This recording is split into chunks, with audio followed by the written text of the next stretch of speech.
We've all been there, buying a cheap set of powered speakers that promise big sound but end up sounding thin after a week of use. The regret is real, especially when you realize you could have spent a bit more and actually gotten a system that fills the room without a constant need for EQ tweaks. Link is in the description if you want to check the product details on Amazon. When I first heard about the Klipsch the 5.25, the headline that caught my eye was Dolby Atmos sound in a bookshelf-sized package. That alone makes the conversation different from the usual budget bookshelf speakers crowd. Most budget options expect you to pair a separate amp, run cables, and hope the room acoustics cooperate. The 5.25 try to skip all that by arriving fully powered, already calibrated, and with a single-piece BMC baffle that claims to smooth out internal reflections.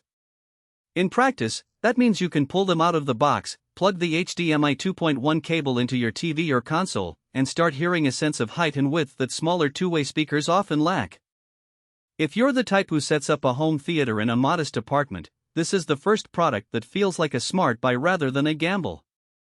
The built-in streaming apps mean you can skip the extra dongle or a separate Wi-Fi speaker. Spotify, Tidal, and internet radio show up as sources right on the speaker's front panel.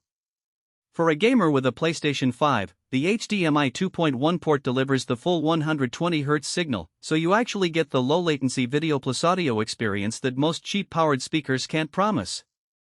I tested it with a recent FPS title, and the Dolby Atmos rendering gave me directional cues like a footstep from behind that were noticeably clearer than what I'd heard on my old desktop bookshelf pair. But the same convenience can become a hidden trade-off if your expectations lean toward a full home theater rig. Because the 5.25 are self-contained, there's no separate subwoofer output.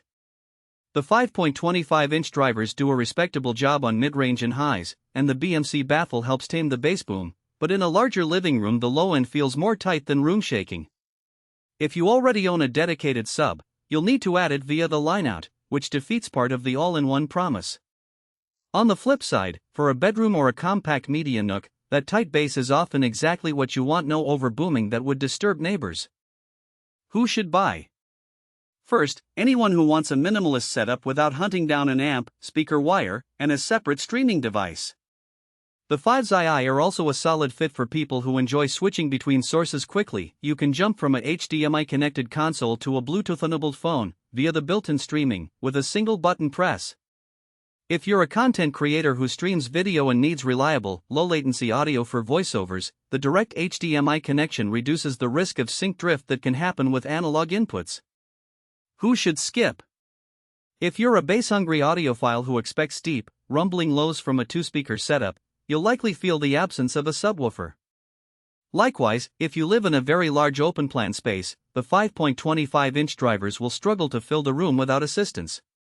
And if you're a DI-oriented person who enjoys tweaking crossover points, adjusting cabinet damping, or swapping out drivers, the sealed, one-piece design doesn't leave much room for modification. In daily use, the biggest practical strength is the plug-and-play nature. The power cord, HDMI cable, and a short 3.5mm auxiliary line are the only things you'll ever need to connect.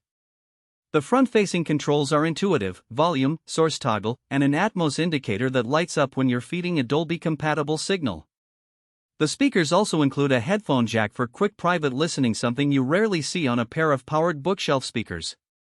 Because everything is internally powered, you don't have to worry about amp clipping or matching impedance, which is a common headache when pairing passive speakers with an external amp.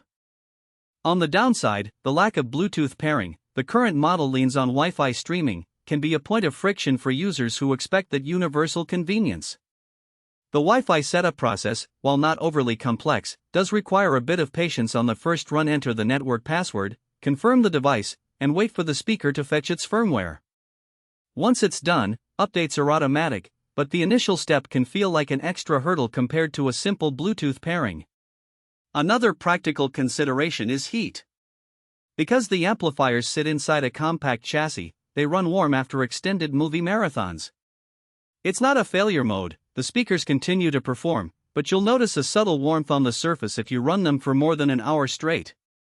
For most users this is a minor issue, but it's worth noting if you plan on using the speakers as a 24-hour background audio source. Overall, the value in the Klipsch the 5.25 comes from the combination of a full range,